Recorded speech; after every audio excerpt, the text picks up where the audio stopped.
नमस्कार, महाराष्ट्रीयन रेसिपी मध्ये आपलं सर्वांचे पुन्हा एकदा स्वागत आहे। मी महाराष्ट्रीयन रेसिपी मध्ये तुमच्यासाठी नवनवीन आणि सोप्या पद्धतीच्या रेसिपी घेऊन येते। तर आजच्या आपल्या सोप्या पद्धतीच्या रेसिपी मध्ये आपण जी इडली सोबत किंवा आपण ढोकळ्यासोबत पराठे सोबत जी चटणी खातो ते बोर होतो, ते ही नवीन प्रकारची मी चटणी तुम्हाला दाखवणार आहे। ही चटणी मी टमाट्यापासून बनवणार आहे। ते याच्यामध्ये मी काय काय साहित्य वापरते ते तुम्हाला दाखवणार आहे। ही आपली झणझणीत अशी चटणी होणार आहे, खायला अगदी चविष्ट असते आणि एक वेळेस तुम्ही बघून बघा, तुम्ही नेहमी ही चटणी इडली सोबत किंवा डोस्यासोबत खाणार तुम्ही। चला तर मग आता साहित्य बघूया। इथं मी एक मोठं टोमॅटो चिरून घेतलेला आहे। 5 मोठ्या मी एवढ्या लसूण पाकळ्या घेतलेल्या आहेत। तुम्ही छोट्या घेणार तर 8-10 घ्यायच्या आहेत त्या। अर्धा इंच एवढा अद्रकचा तुकडा कट करून घेतलेला आहे मी। चटणी काश्मीरी लाल मिर्च घेतलेली मी अर्धा चमचे इतकी। 2 चमचे एवढं तिखट घेतलेलं आहे मी, आपलं रेग्युलर तिखट जास्त तिखट आहे आणि कलर साठी मी काश्मीरी लाल मिर्च घेतलेली आहे। आणि आपल्याला झणझणीत चटणी बनवायची आहे म्हणून मी तिखटच घेतलेलं आहे। तुम्ही याऐवजी आपल्या कोरड्या ज्या मिरच्या असतात त्या मिरच्याही वापरू शकता तुम्ही याच्याऐवजी। इथं चवीनुसार मी मीठ घेतलेलं आहे, मोहरी घेतलेली आहे, जिरं घेतलेलं आहे। आता ही चटणी कशी तयार करायची ते बघूया। इथं मी मिक्सरचं जार घेतलेलं आहे, त्याच्यामध्ये आपण हे टोमॅटो टाकून घेऊया। लसूण पाकळ्या पण टाकून घेऊ त्याच्यातच।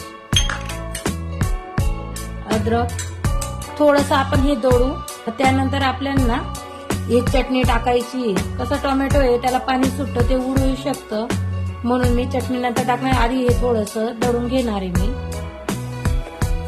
आता दळून घेऊ बघा, इथं मी थोडंसं दळून घेतलेलं आहे। आता याच्यात आपल्याला हे मसाले टाकून घ्यायचे। इथं मी चटणी टाकून घेते, काश्मीरी लाल मिर्च, चवीनुसार मीठ टाकायचे आहे आपल्याला। मी तर पाणी ऍड नाही करत आहे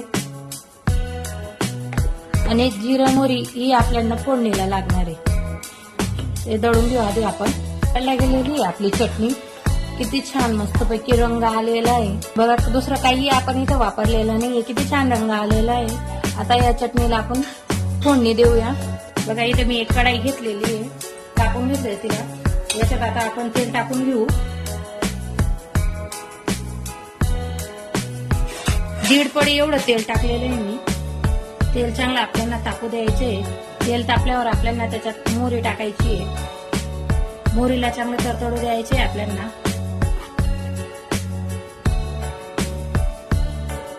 मोहरी तडतडली की त्याच्यात लगेच जिरं टाकू आपण। आता आपलं तळलेली ही चटणी टाकायची आपल्याला त्याच्यात। पूर्ण चटणी टाकून घेतलेली आता आपण इथं। आता याच्यात त्याच भांड्यामध्ये थोडंसं पाणी टाकू, तेवढंच पाणी टाकते मी, दुसरं पाणी टाकत नाही त्याच्यामध्ये।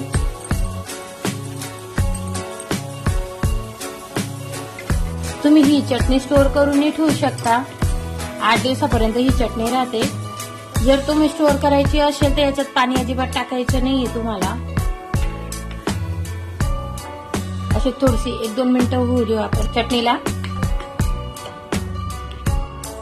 1-2 मिनिटं परतून घेऊ। तेल सुटलेलं आहे मस्तपैकी चटणीला।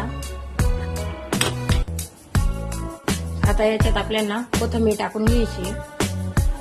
कोथिंबीर मिक्स करून घेऊ।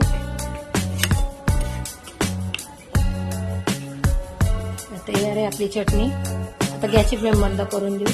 बघा तयार आहे आपली झणझणीत चटणी, मस्तपैकी इडली सोबत डोस्यासोबत खाण्याची चटणी। तुम्ही पराठ्यासोबतही खाऊ शकता, एकदम चविष्ट लागते खायला। जे तिखट खायचं ज्यांना आवडतं त्यांच्यासाठी खूप छान आहे मस्तपैकी। बघा तेलही आलेलं आहे, थंडी जशी होते तसं तेलही येतं त्याला।